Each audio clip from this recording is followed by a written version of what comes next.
Le personnage que vous avez devant vous est le sujet de cette conférence qui adopte une perspective qui est d'historiographie américaine plutôt que française. Vous savez que depuis que l'historiographie française a été marquée, pour le meilleur bien sûr, par l'influence de ce qu'on appelle l'école des annales, c'est-à-dire en gros des gens comme Marc Bloch, Lucien Febvre, et puis leur premier très grand disciple, Fernand Braudel, l'historiographie française a eu tendance à mettre en question de manière assez radicale ce qu'on appelle les grands hommes. J'ai été formé à une histoire qui s'ouvrait, je me souviens encore, je crois, à peu près de mon premier livre d'histoire, qui s'ouvrait sur une série d'images à gauche, sur la page de gauche, accompagnée d'un peu de texte et beaucoup de texte à droite, et pratiquement chaque image est restée dans ma mémoire associée à un personnage et un événement. Il me semble que ceux d'entre vous qui correspondent à peu près à mes âges ont dû ouvrir leurs yeux historiques sur un Vercingétorix se jetant au pied de son cheval et lâchant ses armes au pied de César à la fin du siège d'Alésia. Et puis il devait y avoir par là un courbe la tête fier Sicambre et un vase de Soissons qui finissait sur une tête, voilà. Et donc nous avons été élevés, un certain nombre d'entre nous ici, dans cette idée que l'histoire s'égalait ou s'identifiait à des grands hommes. Et je crois qu'effectivement l'école des annales, qui maintenant triomphe dans l'enseignement de l'histoire, fait que les problèmes de grands hommes et de chronologie ont disparu au profit de grandes problématiques, certes essentielles, mais que nos chères têtes blondes ont parfois un tout petit peu de mal à maîtriser. Et ça, c'est une autre histoire. Aux États-Unis, l'historiographie, même si elle a été tributaire, enfin si elle a aussi accueilli l'influence de l'école des annales, j'en reparlerai tout à l'heure, l'historiographie est restée très marquée par cette idée que l'histoire est faite par des événements majeurs, par ce qu'on appelle des landmarks ou des turning points, et que ces moments fondamentaux dans l'histoire de la nation sont souvent identifiés pour les Américains à des grands hommes, avec tous les dangers évidemment de la mythification, c'est-à-dire de la transformation, car évidemment, je vous le rappelle, personne ne sait trop où est Alésia. Il est très peu probable que Vercingétorix soit arrivé au galop de son cheval de manière assez dramatique et cinématographique et ait jeté tout au pied de César avant de s'y jeter lui-même. C'est un peu, effectivement, c'est peu probable. Donc voilà, il y a peut-être effectivement un peu de sens à trouver des deux côtés. En tout cas, nous allons aujourd'hui parler d'un homme qui est véritablement un homme qui est en lisière du mythe et de la réalité, et c'est ce que nous allons essayer d'évoquer. Alors, juste un tout petit mot, le portrait que vous voyez ici, et qui est un des joyaux de la collection américaine du Musée des Beaux-Arts de Boston. Ce portrait a été réalisé par probablement le portraitiste le plus doué de la Boston coloniale, dont je vous montre ici un superbe autoportrait et qui s'appelait John Singleton Copley, C-O-P-L-E-Y. Pour ceux d'entre vous qui connaissent Boston, vous savez que la grande place majeure de Boston, celle sur laquelle est située la superbe bibliothèque municipale décorée à fresques, entre autres par John Singer Sargent et par Puvis de Chavannes, cette place majeure de Boston s'appelle Copley Square, en hommage probablement au plus brillant picturalement de tous les enfants du pays. Nous aurons l'occasion de reparler de lui un tout petit peu plus tard dans la conférence. Et donc, Copley n'a pas hésité à peindre quelqu'un qui se présente immédiatement comme ce qu'on appelle en anglais un craftsman, un artisan. Je ne suis pas absolument sûr que dans l'Angleterre des Georges, qui est l'Angleterre contemporaine du XVIIIe siècle, un peintre aussi officiel dans le monde britannique que Copley l'était dans le monde bostonien, aurait consacré du temps à peindre quelqu'un qui travaillait de ses mains, ce qu'on appelle un artisan mécanique. Et ça, c'est probablement une des caractéristiques de la Boston pré-révolutionnaire sur lequel nous reviendrons tout à l'heure. Alors, je ne sais pas si vous pouvez très bien lire, vous aurez reconnu les pierres tombales classiques que l'on trouve dans les cimetières de Nouvelle-Angleterre, où en fait les gens sont enterrés dans la terre sous l'herbe et l'endroit de leur enterrement est marqué par une pierre verticale très simple, accompagnée généralement à son sommet, comme ici, d'un crâne de mort ailé, et puis ensuite d'une très brève inscription. Si j'essaie de lire l'inscription de cette pierre tombale, Here lies buried the body of Mr. Paul Revere, aged 51 years and 8 months, 22 janvier 1754. Quel est ce personnage qui s'appelle Paul Revere comme le nôtre et qui est mort le 22 janvier 1754 et dont nous voyons la pierre tombale? Alors ça, c'est quand même assez surprenant. Ce personnage qui est mort en 1754 était arrivé à Boston en 1716.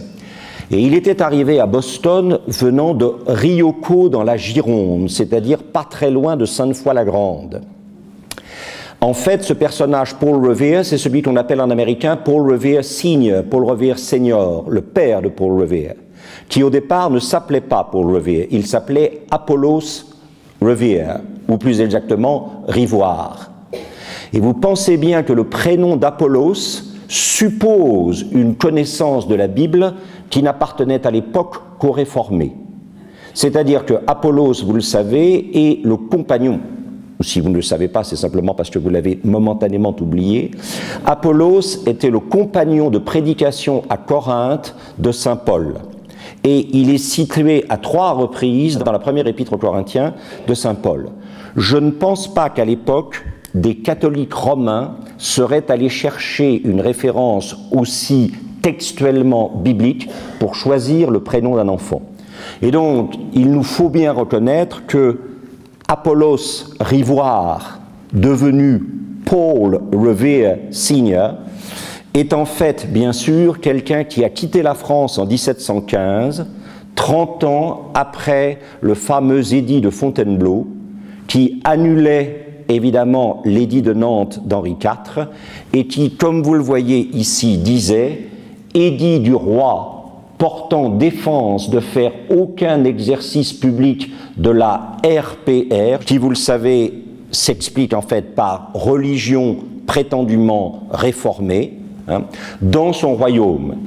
Enregistré en la Chambre des Vacations le 22 octobre 1685, c'est, vous le savez, nous en avons parlé l'année dernière à propos de Berlin, pour ceux d'entre vous qui m'avaient fait l'amitié d'assister déjà à la série des conférences sur les villes européennes, cet édit de Fontainebleau qui va en quelque sorte déclarer nul et non avenu l'édit de Nantes, va lancer vers l'émigration un certain nombre, évidemment, de Français très nombreux qui ne voudront pas entrer dans l'alternative terrible posée par, évidemment, la gravure que je vous montre maintenant et qui vous montre un dragon missionnaire, l'ironie est très forte, qui, d'une certaine manière, à la pointe de son fusil dans lequel est fichée de manière extrêmement ironique une croix, force sous la menace de la violence un réformé à un hérétique, comme il est marqué ici, à signer sa conversion. Vous savez que 2 voix se sont élevées de manière extrêmement virulente en France contre la révocation de l'édit de Fontainebleau, obtenue par la pression de la confrérie du Saint-Sacrement, peut-être de Madame de Maintenon, on est moins sûr qu'on l'a été à un moment de l'influence qu'elle a eue, elle qui est elle-même une ancienne réformée. Mais il est clair que les voix de Saint-Simon et de Vauban, tous les deux, à 2 extrêmes de l'aristocratie française, se sont élevés contre à la fois la suspension, la fin de l'édit de Nantes, et puis les conversions forcées qui ont suivi et qui étaient bien sûr une mascarade religieuse et spirituelle absolument terrible. Alors, Apollos Rivoire, le père de notre Paul Revere, a donc quitté Sainte-Foy-la-Grande en 1715.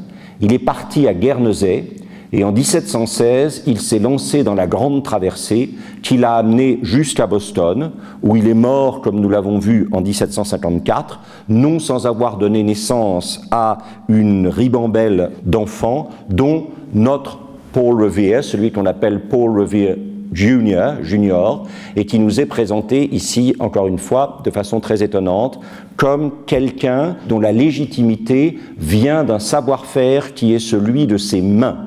Encore une fois, je ne suis pas sûr qu'en Europe, à l'époque, on aurait pu peindre ce genre de tableau de manière aussi convaincante et aussi marquée. Alors, Paul Revere fait partie véritablement de l'imaginaire collectif américain. Je ne sais pas si c'est encore vrai, de même qu'il fut un temps où tous les petits Français savaient le loup et l'agneau, le corbeau et le renard, la cigale et la fourmi. Je ne suis plus très sûr que cette connaissance soit aussi largement répandue qu'elle le fut à un moment, et que les fables de La Fontaine soient l'ordinaire plutôt que les mangas d'un certain nombre, là aussi, de nos chères têtes blondes. Mais c'est vrai que pendant très longtemps, les enfants américains ont appris un assez long poème qui s'appelle « La chevauchée de Paul Revere », Paul Revere's Ride, dont l'auteur est un poète majeur du premier 19e siècle américain qui s'appelle Henry Wadsworth Longfellow, qui d'ailleurs habitait Cambridge, c'est-à-dire l'endroit où est situé Harvard, de l'autre côté de la rivière Charles par rapport à Boston. Et c'est vrai que à peu près tous les petits Américains savaient le début du poème par cœur. Listen, my children, and you shall hear the midnight of the midnight rite of Paul Revere on the 18th of April in 75, etc., etc. Écoutez mes enfants, et vous entendrez, vous allez entendre le récit de la chevauchée à minuit de Paul Revere le 18 avril de 1775. Et vous avez ici un très beau portrait de Longfellow par cette extraordinaire photographe victorienne qui s'appelait Julia Margaret Cameron, qui était une parente pas si distante que ça de la romancière Virginia Woolf et qui a fait des photos tout à fait remarquables de la mère de Woolf, Julia Duckworth. Et Julia Margaret Cameron a profité d'un passage de Longfellow en Angleterre pour réaliser cette extraordinaire photographie. Cameron est une femme absolument étonnante qui a, à la fois au point de vue technique et au point de vue thématique, a eu une influence sur l'histoire de la photographie absolument énorme. Et vous voyez, ceci est une illustration de N.C. Wyeth, W-Y-E-T-H. Peut-être certains d'entre vous connaissent ce peintre réaliste américain contemporain qui s'appelle Andrew Wyeth. C'est son père qui vous est présenté ici. Andrew Wyeth a eu le drame dans sa vie d'être le peintre préféré de Ronald Reagan, ce qui n'a pas beaucoup contribué à sa réputation. Mais en fait, c'est un très remarquable peintre. Je n'hésite pas à penser qu'il est un des très très grands réalistes américains de toute l'histoire de la peinture américaine. Et son père était un illustrateur très connu, et son père a réalisé cette illustration de, effectivement, cette chevauchée nocturne de Paul Revere qui va nous occuper pas mal et qui s'est située pendant la nuit du 18 au 19 avril 1775. Et on voit effectivement un homme à cheval parcourir les petits villages du Massachusetts avec leur maison de bardeaux de bois, clapboard, comme on dit en américain, pour, nous allons en parler tout à l'heure, prévenir la population de quelque chose. Alors, Paul Revere, évidemment, s'identifie avec la Boston révolutionnaire. Et c'est pour ça, bien sûr, que je l'ai choisi. Je ne pense pas que la vie de Paul Revere, à elle toute seule, justifie une conférence d'1 heure et demie. Il nous intéresse, bien sûr, en tant que symptôme, c'est-à-dire en tant que représentant dans l'imaginaire collectif, de manière mythique, quelque chose qui est aussi extrêmement réel et extrêmement important, et qui est, au fond, la ville où la Révolution américaine, probablement, s'est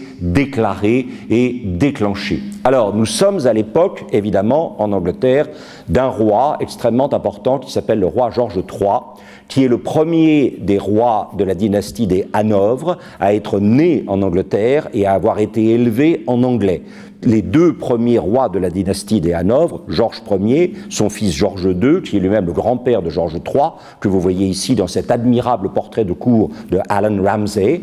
Georges III, donc, par rapport à son grand-père et à son arrière-grand-père, lui a parlé anglais dès sa naissance et est né et a été élevé en Angleterre. Il est le premier des Hanovre qui a bénéficié d'une véritable adhésion populaire de la part de la population britannique, qui au départ était assez réticente. Vous savez que fin 17e, début 18e, l'Angleterre a beaucoup hésité sur sa définition et sa vision de la monarchie, et elle est allée chercher carrément des rois qui lui paraissaient capables d'exercer le pouvoir monarchique suivant la vision qu'elle en avait. La succession dynastique était une problématique extrêmement peu essentielle pour le Parlement britannique. Et donc, après avoir eu un statuaire de Hollande, Guillaume d'Orange, à la fin du XVIIe, elle a eu ensuite des monarques allemands, Georges Ier, Georges II, Georges III étant le premier à être d'origine allemande, mais véritablement, comme on dit en anglais, born and bred, à avoir été né et élevé, bien sûr, en Angleterre et en anglais.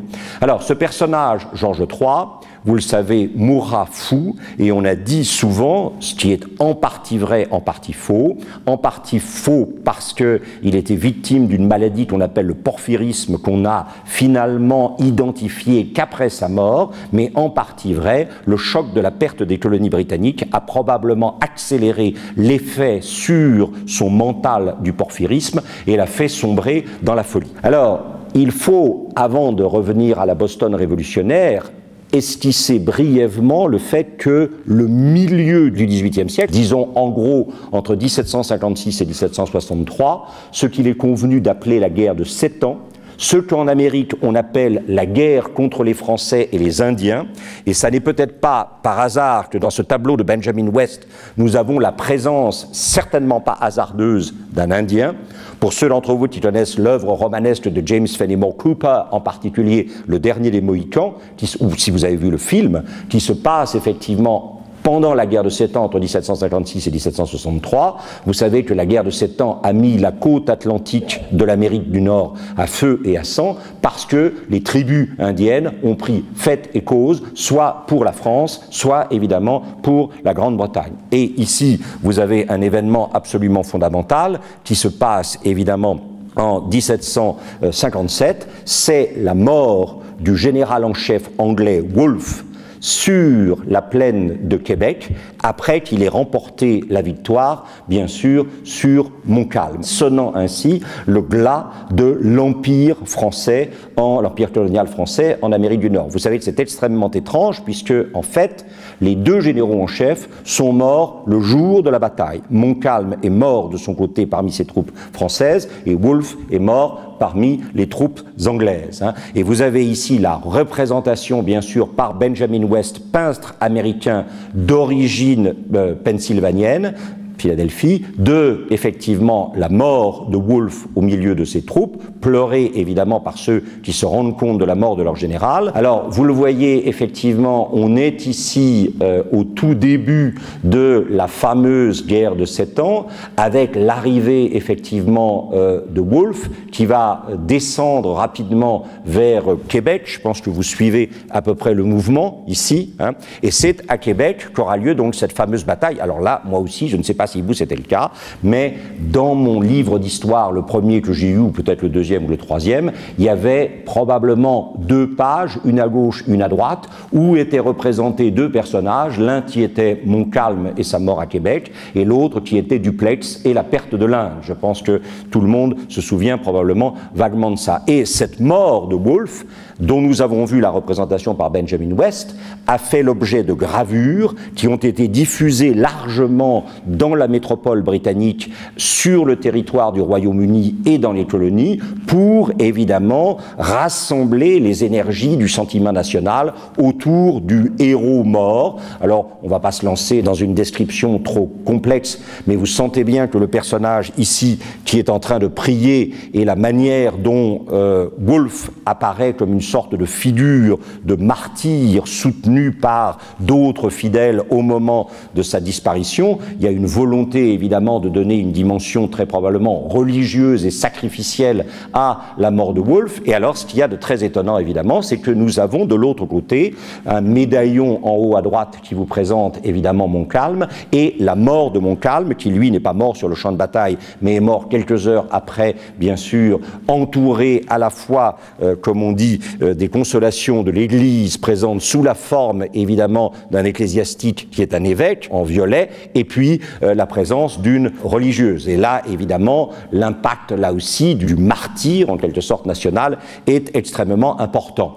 Et à cela s'ajoute, évidemment, le rappel, vous le savez, de Dupleix en 1754, qui va ouvrir toutes grandes les portes d'une Inde où la présence française était extrêmement importante, qui va permettre, évidemment, à Clive de remporter la victoire de Plassey, et cette victoire de Plassey qui va consacrer, effectivement, la perte de l'Inde par la France. Et donc, 1756-1763 est un moment extrêmement important. Je crois qu'on peut dire, probablement sans hésitation, que c'est le moment du passage de l'hégémonie française qui caractérisait le XVIIe siècle à une hégémonie britannique. Le monde passe sous l'hégémonie britannique en 1763. Il n'en sortira probablement qu'en 1914. Je pense que là, on est vraiment dans, effectivement, ce long 19e siècle dont j'ai parlé tout à l'heure et qui, pour les Britanniques, est l'âge d'or, effectivement, de la monarchie britannique, de la nation britannique et de l'Empire britannique. Je me suis permis de vous prendre ça parce que ça va nous permettre de réfléchir.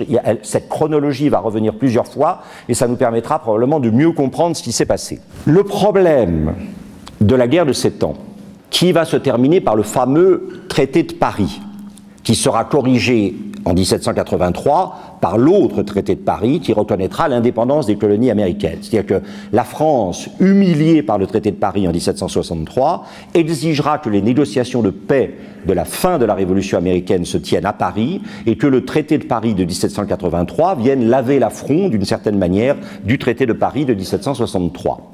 Alors, en 1763, l'Angleterre sort victorieuse de la guerre de 7 ans, mais elle sort exsangue financièrement parlant, c'est-à-dire qu'il n'y a plus d'argent dans les caisses, énormément d'argent a été dépensé pour soutenir l'effort de guerre destiné à protéger, d'abord à prendre le Canada et l'Inde, après avoir eu comme objectif principal de protéger les colons des 13 colonies d'Amérique du Nord. Et si vous regardez attentivement, vous vous apercevez que la première chose qui est mentionnée ici, c'est 1763, la proclamation de 1763. Alors, je ne sais pas du tout si vous vous intéressez à la manière dont les historiens français abordent l'identité américaine et la naissance des États-Unis, mais cette proclamation de 1763 est très rarement évoquée par les historiens français, alors qu'elle est probablement l'une des causes principales, sinon la principale, de l'indépendance américaine. C'est-à-dire qu'en 1763, le gouvernement britannique, sous couvert évidemment de l'autorité du roi, puisque déjà à l'époque le roi règne mais ne gouverne pratiquement plus, sous l'autorité donc du roi, sous le nom du roi, le gouvernement britannique va prendre une décision, une proclamation, va afficher une proclamation, qui va interdire aux colons des 13 premières colonies de franchir les Appalaches. Et c'est pour ça que je me suis permis de vous mettre cette carte ici. Vous avez ici, en gros, les 13, le noyau dur de ce qui va devenir les États-Unis, et vous voyez cette ligne ici marquée proclamation, ligne de proclamation de 1763, autoritairement, la couronne britannique et le gouvernement de Sa Majesté interdisent aux colons de s'éloigner à l'ouest et de franchir la ligne qui a été établie, en gros, à la crête des Appalaches. Et ça, c'est fondamental. C'est-à-dire que s'il y a un destin américain, c'est, comme l'expliquera plus tard Frederick Jackson Turner, celui de la marche vers l'ouest. Or, en 1763, il y a une sorte de déni d'identité américaine, puisqu'on dit aux colons, vous n'avez pas le droit d'aller au-delà de la ligne de crête des Appalaches, vous n'avez pas le droit d'aller à l'ouest. Et je crois que même si un colon de l'époque entendait ce que je suis en train de raconter aujourd'hui, il dirait, le vieux monsieur là-bas, il raconte n'importe quoi, on ne comprend pas de quoi il parle. Mais en fait, fondamentalement et instinctivement, les colons américains savaient que c'était la disponibilité à l'infini de la terre vierge qui ne demandait qu'une chose, c'est à être cultivée pour donner son fruit en son temps, qui était au cœur même de l'identité américaine. Le cœur de l'identité américaine, comme Tocqueville l'a très bien vu dans De la démocratie en Amérique. Vous savez que les Américains sont persuadés que Tocqueville est américain, qu'il a écrit un livre, il s'appelle Monsieur Tocqueville, et il a écrit un livre qui s'appelle Democracy in America, de la démocratie en Amérique. Voilà. Mais parce que, d'une certaine manière, personne n'a jamais aussi bien compris ce qui constitue le cœur de l'identité américaine, c'est-à-dire cette idée qu'en Europe, la terre est tout entière possédée par l'aristocratie et le clergé, et que si vous n'avez pas hérité de la terre, vous ne pourrez probablement pas en posséder, en faire l'acquisition dans une société d'Ancien Régime. Et donc, la grande différence entre les États-Unis et l'Europe, l'Amérique et l'Europe, c'est que la terre est disponible et que la seule limite qui est fixée à la quantité de terre que vous pouvez posséder, voire ou non la cultiver. Vous voyez ce que je veux dire? C'est absolument ça. Et donc, interdire aux colons de franchir la ligne des Appalaches, c'est d'une certaine manière dénier l'essence de l'identité américaine. Et vous voyez, ça c'est extrêmement important. C'est un tableau, pas fondamental dans l'histoire de la peinture, rassurez-vous, mais fondamental dans l'histoire de la mythologie américaine. C'est un tableau qui a été réalisé par un peintre qui s'est spécialisé dans la vie sur le Mississippi dans les années 1840-50, qui s'appelle George Caleb Bingham. Et George Caleb Bingham a aussi réalisé ce tableau, qui représente, alors le personnage principal, c'est le type même du héros américain. C'est-à-dire, c'est ce qu'on appelle un scout, un éclaireur. C'est quelqu'un qui va repérer les terres vierges afin de pouvoir ensuite y amener les colons qui veuillent s'y rendre pour les cultiver. Car vous pensez bien que plus de gens migrent vers l'Amérique, plus il va falloir s'en aller à l'ouest, parce qu'évidemment les terres de l'Est sont déjà occupées quand les gens arrivent. Donc il faut effectivement s'en aller vers l'ouest. Et là, vous avez évidemment la traversée par un groupe de colons d'une faille, qu'on appelle la Cumberland Gap, la faille du Cumberland, qui se trouve en gros à la hauteur, disons, du Kentucky actuel.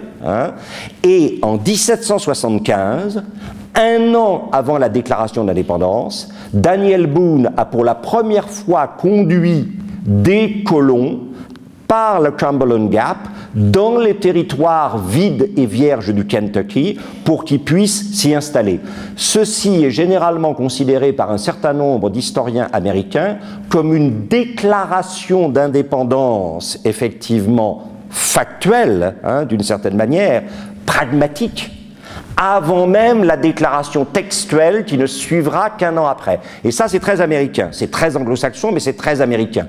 Le fait précède le texte. Vous voyez ce que je veux dire? En France, nous avons tendance un tout petit peu à mettre le texte d'abord et ensuite à nous occuper des faits. On voit les résultats que ça donne. Mais en Amérique, on commence effectivement par le fait et ensuite on induit une théorisation à partir du fait. Et donc, cette déclaration d'indépendance factuelle, réelle, précède en fait d'un an la déclaration d'indépendance textuelle. Elle date de 1775. Alors, vous sentez bien que dans cette ligne temporelle qui conduit au 19 avril 1775, dont nous devons déjà parler, puisque la chevauchée de Paul Revere se situe dans la nuit du 18 au 19 avril. La deuxième chose dans la chronologie, c'est ce qu'on appelle le Sugar Act. Et alors, vous voyez, ça, c'est assez dramatique. Je ne vais pas dire de mal de Strasbourg, de certaines écoles, etc. Mais le problème, c'est quand vous confiez des décisions d'ordre économique à des gens qui n'ont jamais pratiqué l'économie qu'en chambre et en théorie. Et là, vous avez le cas typique de quelqu'un qui s'appelait George Grenville, qui était le rejeton puiné d'une famille aristocratique relativement importante, celle à laquelle on doit le jardin de Stowe-on-the-World, si par hasard vous n'y êtes jamais allé, qui est absolument superbe. Et George Grenville, qui était l'étoile montante, effectivement, de la politique britannique, a dit, mais c'est très simple. Toujours se méfier quand c'est très simple. Le très simple étant, vous le savez, d'une dérive relativement rapide sur le yaka et le faucon. Voilà, qui est aussi la peste d'un certain nombre de choses. Et George Grenville a dit, mais c'est très simple. Pour qui avons-nous dépensé tout cet argent pendant la guerre de 1756-1763, la guerre de 7 ans, la guerre contre la France et les Indiens? Nous l'avons dépensé pour les colons. Il est donc normal que les colons contribuent à notre effort de guerre.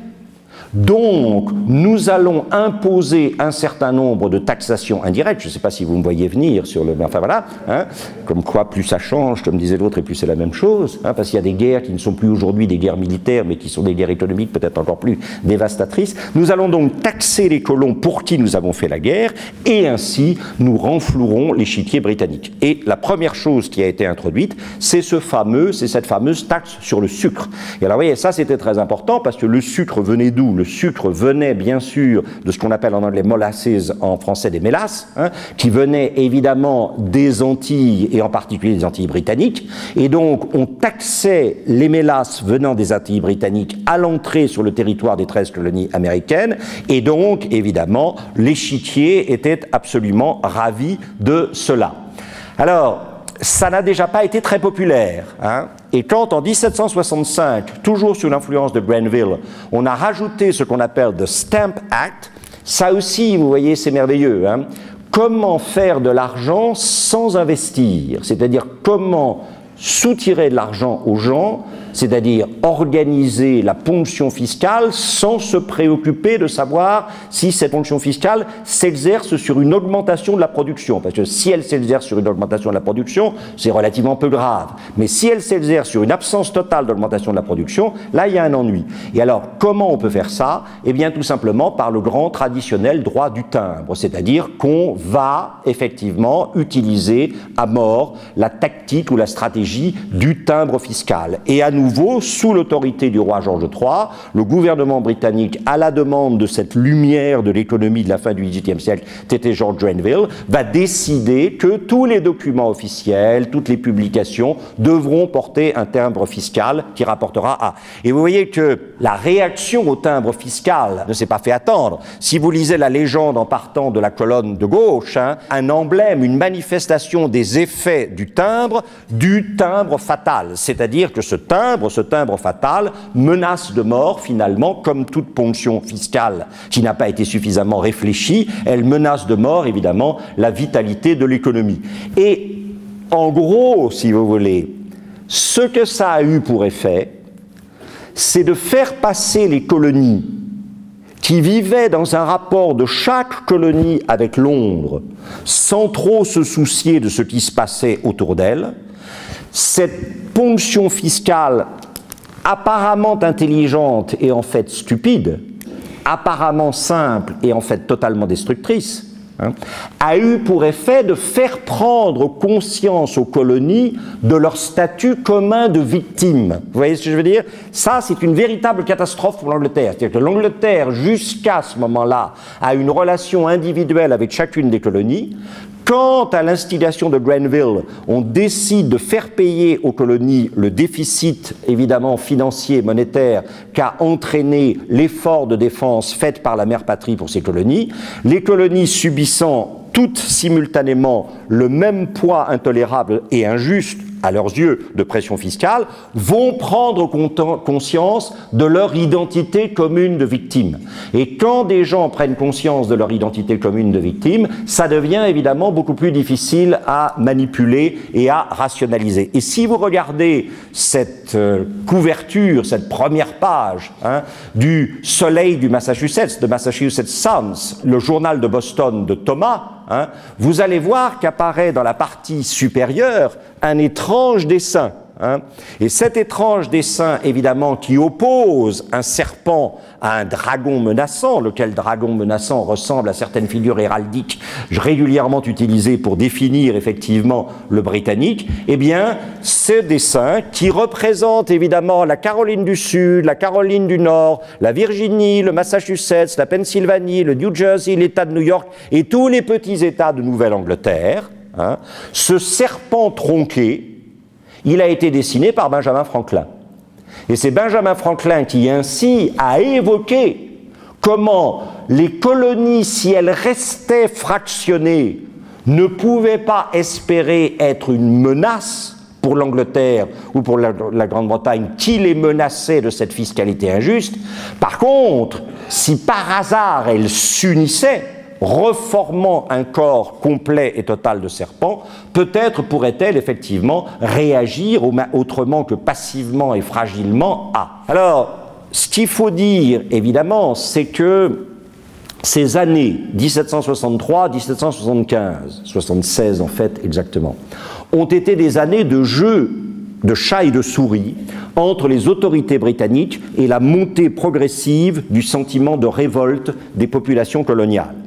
Et ce qu'il faut rappeler ici, je crois, tous les historiens américains s'accordent à le reconnaître, et pas simplement américains d'ailleurs, c'est que Boston a été le creuset de la naissance du sentiment révolutionnaire. C'est à Boston que ce sentiment révolutionnaire a véritablement existé et s'est développé. Non qu'il n'ait pas eu de relais dans d'autres parties du pays, on va y revenir dans un instant, mais en gros, ce sont les soubresauts du jeu cruel provocation-répression qui se déroule dans le théâtre de l'espace urbain visible de Boston, qui va constituer la marche irrésistible à, effectivement, la révolution et l'indépendance. Alors vous voyez que le Stamp Act sera effectivement évacué, annulé par l'administration britannique en 1766, mais qu'il sera aussitôt remplacé par ce qu'on appelle les Townshend Acts, du nom du Premier ministre. Rassurez-vous, on ne va pas détailler tout ça. Ce que je veux que vous compreniez, c'est que l'Angleterre avance une politique fiscale censée renflouer l'échiquier que les colons trouvent inacceptable. On va revenir pourquoi dans une minute. Les colons réagissent, c'est dans un jeu de provocation-répression. Tantôt c'est l'un qui cède, tantôt l'autre. Et c'est vrai que sur le Stamp Act, l'Angleterre va céder, mais elle va reproposer immédiatement une réponse avec les Townshend Acts. Et vous voyez que cette fameuse image du serpent à sonnette, et ça c'est très intéressant, ne pensez pas que ceci vienne du XVIIIe siècle. Ceci est une image contemporaine qui circule dans ce qu'on appelle les cercles néo-antifédéralistes américains. C'est-à-dire les gens qui trouvent que le pouvoir fédéral a pris beaucoup trop d'importance par rapport au pouvoir des États. Alors, si vous avez entendu parler d'un parti qu'on appelle le Tea Party en Amérique, c'est évidemment, si vous voulez, le Tea Party qui incarne le mieux à l'heure actuelle ce que j'appelle, ce que les historiens appellent, ou les sociologues appellent, le néo-antifédéralisme américain contemporain. Ce néo-antifédéralisme est particulièrement répandu dans deux zones, c'est-à-dire d'un côté le Sud, qui a une tradition sécessionniste par rapport au gouvernement fédéral, qu'on le veuille ou non, et en particulier les Rocheuses, où, si vous voulez, le destin individuel a toujours été plus important que la collectivité. Et donc, dans ces deux zones, le Sud et l'Ouest, le sentiment néo-antifédéraliste est très répandu, au point qu'il y a des milices antifédéralistes. Je ne peux pas m'attarder là-dessus maintenant, ce serait beaucoup trop long. Et comme par hasard, ce discours sur ne me marchez pas dessus, vous, le gouvernement britannique, avec vos gros sabots, parce que je vais reconstituer le corps du serpent dans l'unité des colonies et je vais vous mordre, ce discours réapparaît aujourd'hui sous la forme de « ne nous marchez pas dessus, nous les individus et les États, vous le gouvernement fédéral, parce que nous nous réunirons pour mettre en échec votre action ». Vous le savez, demain, vous avez ce qu'on appelle des midterm elections, c'est-à-dire que l'Amérique vote demain pour renouveler un tiers du Sénat et la totalité de la Chambre des représentants, puisque les représentants sont renouvelables et renouvelés tous les 2 ans, le Sénat est renouvelable par tiers tous les 2 ans, le mandat sénatorial étant normalement de 6 ans. Il apparaît quasiment impossible, inimaginable, que le Parti démocrate de Barack Obama puisse récupérer une majorité à la Chambre des représentants, et il apparaît assez probable qu'il va perdre la majorité fragile qu'il avait au Sénat, ce qui condamnera définitivement à l'impuissance la présidence Obama. Ça, là, je crois que ça aura été probablement un des aspects extrêmement problématique de l'histoire américaine au XXIe siècle, cette présidence dans laquelle des gens avaient mis tellement d'espoir, non à mon avis sans juste raison, et qui s'est retrouvée finalement engluée dans des problèmes de politique intérieure, avec une incapacité de la part d'Obama à trouver des compromis qui finalement aura condamné à l'impuissance et qui fait apparaître rétrospectivement Bill Clinton probablement comme un beaucoup plus grand politique qu'Obama, mais c'est une autre histoire sur laquelle nous ne nous attarderons pas maintenant. Ce Don't tread on me, ne me marche pas dessus sinon, et vous voyez, vous avez ici, j'ai gardé la citation que je trouve tout à fait importante de Samuel Adams, sur lequel nous allons revenir dans un instant. Si les taxes nous sont imposées en quelque forme que ce soit, sans que notre représentation légale ait son mot à dire sur la façon dont elles nous sont imposées, est-ce que nous ne perdons pas notre statut de sujet libre pour l'état misérable d'esclaves soumis aux tribus? Et vous voyez, c'est ça le gros problème. C'est-à-dire que les colons auxquels on impose des taxes pour renflouer l'échiquier, puisque l'échiquier est à sec en raison de la défense dans laquelle le gouvernement britannique s'est lancé de ses colons, les colons vont trouver la parade dans ce qu'on appelle the Bill of Rights, la Déclaration des droits, ce texte fondamental de 1689 que Guillaume d'Orange et sa femme Marie seront obligés de signer avant de monter sur le trône d'Angleterre. Ce qui, une fois pour toutes, fera de la monarchie anglaise une monarchie, disons, conditionnelle et constitutionnelle, puisque le roi ne sera roi et ne pourra exercer son pouvoir de manière légitime que s'il se soumet à un texte que le Parlement lui a imposées. Vous voyez bien qu'on est exactement au contraire de l'absolutisme français, bien sûr. Hein. Et donc, dans ce texte de la Déclaration des droits de 1689, de Bill of Rights, il y a cette idée qu'aucune taxe n'est jamais légitime tant qu'elle n'a pas été votée par les représentants de ceux qui la paient. Ce qu'on appelle le vieux principe de no taxation without representation. Il n'y a pas de taxe sans représentation. Et c'est ce que Samuel Adams vient de dire. Si nous acceptons des taxes qui ne sont pas votées par nos représentants, nous perdons notre statut de sujet libre pour devenir des esclaves soumis au paiement du tribut. Et John Singleton Copley, dont je vous ai montré au départ à la fois l'autoportrait et le portrait de Paul Revere, est responsable de ce très beau portrait de Samuel Adams, qui est l'un des deux grands leaders du mouvement insurrectionnel constant qui va agiter Boston entre 1763 et 1776. Et vous voyez, le grand principe, c'est ça. No taxation without representation. Et les colons diront, si nous sommes des sujets britanniques, la totalité de la loi constitutionnelle britannique s'impose à nous comme à vous. Or, qu'est-ce que vous avez voté en 1689? Vous avez fait signer au roi une déclaration comme quoi il renonçait à imposer des taxes sans le consentement de ceux qui les paient. Est-ce que nous, les colons, nous avons des représentants au Parlement de Westminster à Londres? Non, puisque nous avons des parlements locaux ici. Donc, si ces taxes qu'on nous impose ont été votées par un Parlement à Westminster dans lequel nous ne sommes pas représentés, alors ces taxes sont purement et simplement illégales, anticonstitutionnelles, et nous n'avons pas à les payer. Et évidemment, l'agitation qui va résulter de tout ça conduira à un climat semi-insurrectionnel dans la ville. Et vous le savez, quand il y a un climat semi-insurrectionnel, le moindre incident peut déclencher la catastrophe. Et cette catastrophe sera déclenchée le 5 mars 1770, devant ce qu'on appelle le Massachusetts State House, c'est-à-dire, évidemment, à l'époque, l'endroit où réside le gouverneur de l'État, un monsieur qui s'appelait Hutchinson, à ce moment-là, peu importe, et où réside le Parlement, c'est-à-dire le législatif de l'État de la colonie du Massachusetts, législatif qui est élu par les colons de la colonie, eh bien, une foule va s'attrouper, probablement encore une fois pour protester contre les Townshend Acts. La troupe va être appelée. On n'a jamais su ce qui s'était passé. Est-ce qu'un soldat a glissé sur du verglas qui était apparemment là ce jour devant le Massachusetts State House? Est-ce que le coup est parti involontairement? Est-ce qu'il y a eu une provocation trop brutale et trop violente de la foule? En tout cas, se déroulera à ce moment-là ce qu'on appelle le Boston Massacre, le massacre de Boston, 5 mars 1770, dont l'image de propagande que vous voyez ici a été gravée par Paul Revere, parce qu'un des aspects du métier de Paul Revere, c'est d'être un graveur. Et c'est lui qui réalisera cette gravure du massacre de Boston et qui, évidemment, soulèvera l'opinion publique contre l'horreur, évidemment, de ce qui s'est passé. Vous le savez, les soldats britanniques seront défendus, les soldats britanniques qui seront accusés d'avoir tiré sur la foule paisible et désarmée, les soldats britanniques seront défendus par un personnage très important qui s'appelle John Adams, né natif de Quincy, au sud de Boston, aujourd'hui plus ou moins incluse dans Boston.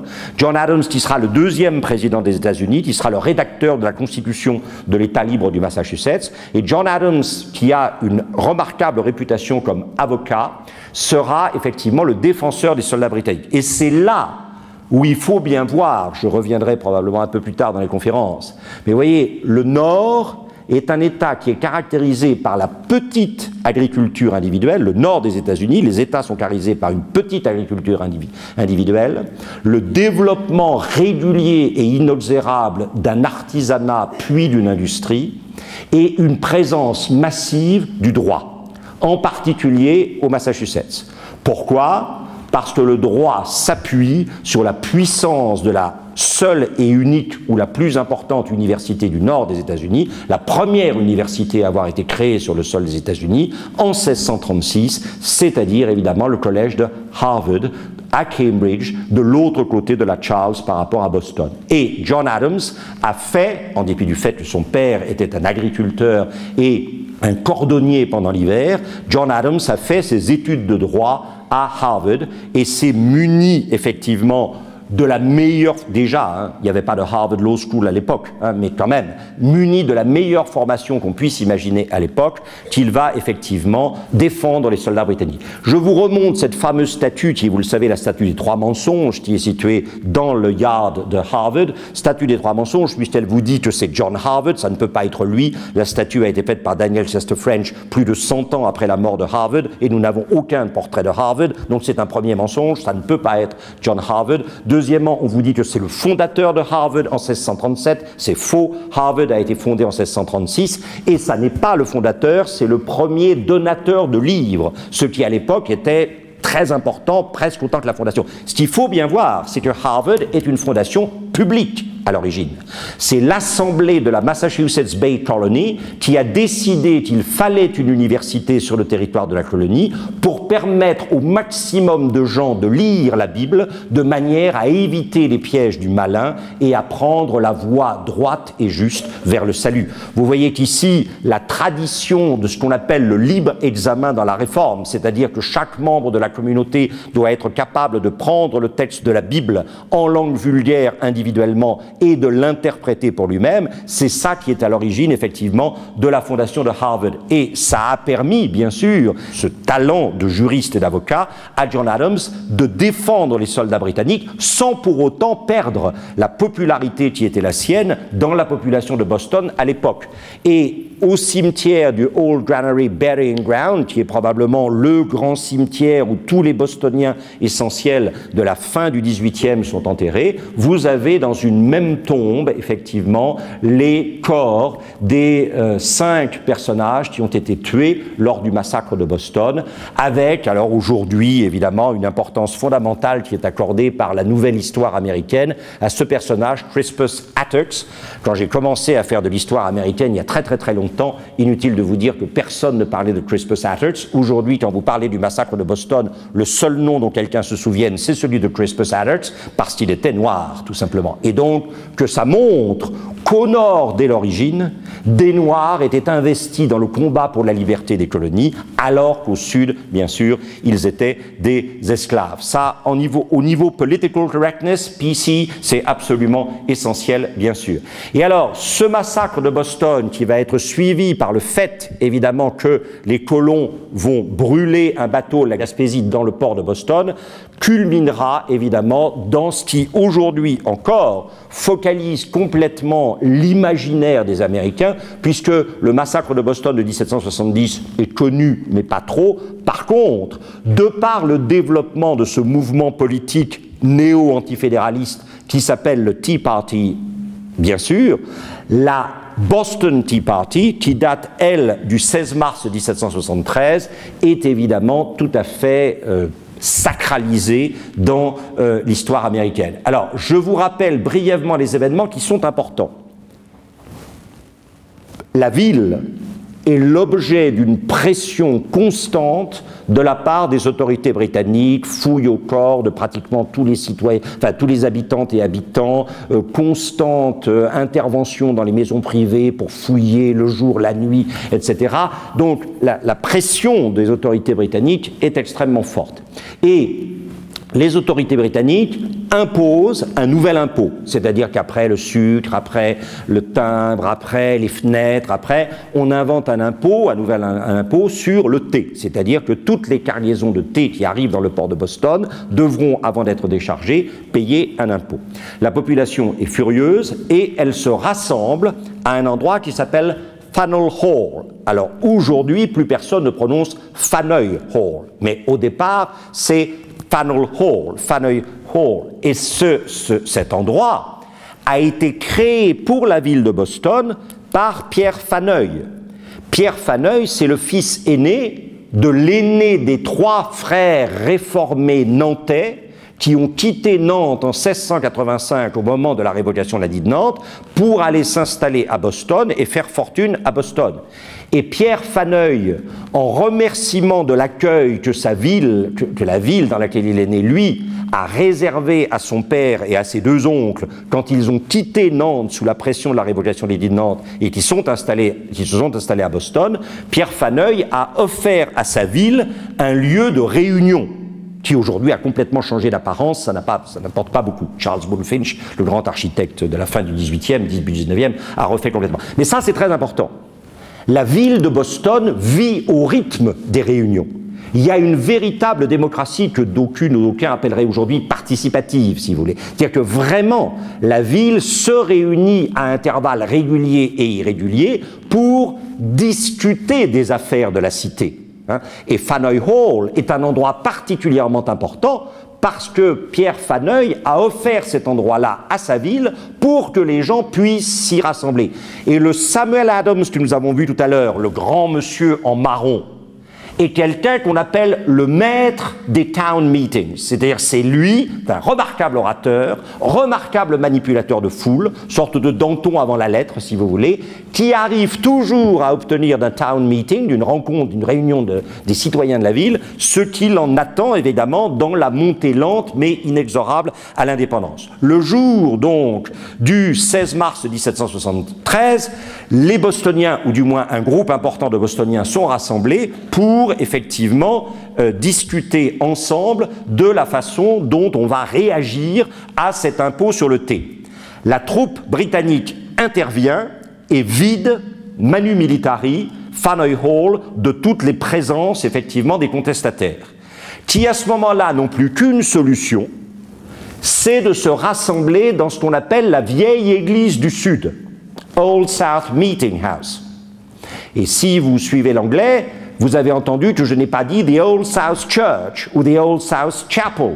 J'ai appelé ça The Old South Meeting House, la salle de réunion, la vieille salle de réunion au sud de la ville. Car il ne faut jamais oublier, et si un jour vous êtes allé ou si un jour vous allez à Plymouth Plantation, à la hauteur de Cape Cod, où on a tenté de reconstituer la façon dont les pères pèlerins en 1620 se sont installés sur la côte américaine. Vous savez, parce que vous l'avez vu, et vous le découvrirez éventuellement, que, évidemment, l'Église et le lieu de délibération communale sont un seul et même endroit. C'est-à-dire que dans une communauté réformée, où l'esprit réside dans la communauté et où l'esprit parle par la communauté quand elle est dans une recherche sincère, commune et partagée de la vérité, c'est clair que l'Église va devenir le lieu de la délibération politique. Et c'est dans cette Old South Meeting House qui existe toujours aujourd'hui et que vous pouvez visiter et qui est l'objet quand même d'un certain culte de la part évidemment des Britanniques. Je vous en ai montré deux aspects, les bancs et puis la chaire. Alors évidemment, pour ceux d'entre vous qui sont habitués à des églises catholiques romaines, ce sont des églises sans autel. Le lieu fondamental, bien sûr, c'est le lieu de la parole. À la fois lecture du texte sacré, sermon qui commente le texte sacré, et éventuellement circulation de la parole et du débat politique en amont ou en aval du culte religieux. Et c'est dans cette Old South Meeting House que va être décidée ce qu'on appelle l'opération de la Boston Tea Party. C'est-à-dire que des jeunes vont décider de se déguiser en indiens, d'aller chercher des petites barques ou même à la nage, de se diriger vers le bateau anglais où est entreposé le thé, qu'on ne veut pas, que les Anglais ne veulent pas débarquer tant que la taxe ne sera pas payée. Et ils vont donc s'introduire à bord du bateau et jeter par-dessus bord, comme on le voit ici, les ballots. Tous les Indiens que vous voyez à droite, en train de jeter effectivement les ballots de thé dans le port, ce qu'on appelle la Boston Tea Party, tous ces Indiens sont en fait des Blancs déguisés en Indiens pour ne pas être reconnus par les autorités britanniques, bien sûr. Et ces Blancs appartiennent tous à une société secrète qu'on appelle les Fils de la Liberté, Société Sons of Liberty, dont il est très difficile de dire quand exactement elle a été créée, mais vous voyez qu'elle existe déjà en 1765, au moment où une sorte de petite circulaire est répandue, imprimée dans la population pour dire les authentiques fils de la liberté sont invités à se rencontrer sous l'arbre de la liberté à midi aujourd'hui pour entendre la démission publique sous serment de Andrew Oliver, qui jusque-là distribuait les timbres fiscaux pour la province de la baie du Massachusetts. Donc, sous une pression qui a probablement consisté à lui dire ou tu démissionnes publiquement de ton poste ou tu vas avoir des ennuis, les Fils de la Liberté ont obtenu que le collecteur d'impôts par vente de timbres publics renonce publiquement à l'office qui était le sien. Et quand par hasard, vous ne répondez pas à la sollicitation et à la pression amicale des Fils de la Liberté, ils procèdent à ce qu'on appelle traditionnellement deux choses, c'est-à-dire que, ce qu'on appelle tar and feathers, c'est-à-dire que vous êtes enduit de goudron chaud et ensuite on dépose sur votre goudron chaud des plumes. Comme ça, vous pouvez difficilement passer inaperçu dans les rues de la ville, si vous voyez ce que je veux dire. C'est ce qu'on appelle to be tarred and feathered. Ou alors, on vous tar and feather comme ici, et on vous oblige à boire sous l'arbre de la liberté le thé pour lequel vous avez fait payer des impôts et qui est en train, vous le voyez, d'être vidé ici dans le port de Boston. Donc, vous voyez que nous sommes effectivement en plein dans une agitation très importante. Et alors, les Fils de la Liberté, c'est très important. J'ai trouvé par hasard dans Google, que ferait-on sans Google aujourd'hui, une sorte de portrait de groupe qui n'a aucune existence réelle, mais qui rassemble en une seule image. Regardez Samuel Adams ici, John Hancock, dont nous aurons l'occasion de reparler, Patrick Henry, le grand leader du mouvement révolutionnaire en Virginie, Paul Revere, que vous voyez ici, Joseph Warren, que vous allez revoir là, le fameux Crispus Attucks, vous savez, le jeune noir qui a été tué lors du massacre de Boston, et dont je suis absolument pas sûr que ça soit une représentation authentique, parce qu'à mon avis, il n'y a aucun portrait authentique de Crispus Attucks. Mais ça, c'est une autre histoire. Voilà. Plus tout un tas de personnages, si vous connaissez le Dr. Rush de Philadelphie, etc. Peu importe. Mais vous voyez, tous les gens qui vont devenir des gens importants dans la République américaine, au niveau d'abord de chacune de leurs colonies devenues États indépendants, puis au niveau de la fédération américaine, sur lequel nous reviendrons longuement lors de la prochaine conférence. Comment est-on passé de 13 colonies devenues 13 États indépendants aux États-Unis? Nous, ça nous paraît évident parce que vous y réfléchissez, mais moi je n'y réfléchis pas. Donc ça me paraît évident. Et puis un jour, je me suis commencé à me dire, mais comment ça se fait que partant de 13 colonies autonomes devenues 13 États indépendants, on a fait ce qu'on appelle les États-Unis? Ça sera effectivement l'objet de notre prochaine intervention. En même temps que vous avez les Fils de la Liberté, Samuel Adams, qui est un véritable génie organisateur et trouble-fête, va créer ce qu'on appelle les comités de correspondance. C'est-à-dire qu'il va créer dans un certain nombre de villes que vous voyez représentées ici, Boston, New York, Philadelphie, Norfolk, Charleston, mais aussi des villes intermédiaires, des petits groupes de citoyens qui auront chacun un secrétaire qui tiendra au courant les autres comités de correspondance tout le long de la côte atlantique du nord au sud de tous les événements proto- ou pré-révolutionnaires qui sont en train de se passer chez eux. Donc cette idée que progressivement, non seulement il y a un sentiment commun de victimisation qui est en train de souder les 13 colonies autonomes en une seule entité de révolte et d'opposition à la Grande-Bretagne, mais aussi on se tient au courant et on partage effectivement les événements, les stratégies, les tactiques. Tout ceci, encore une fois, dû à Samuel Adams.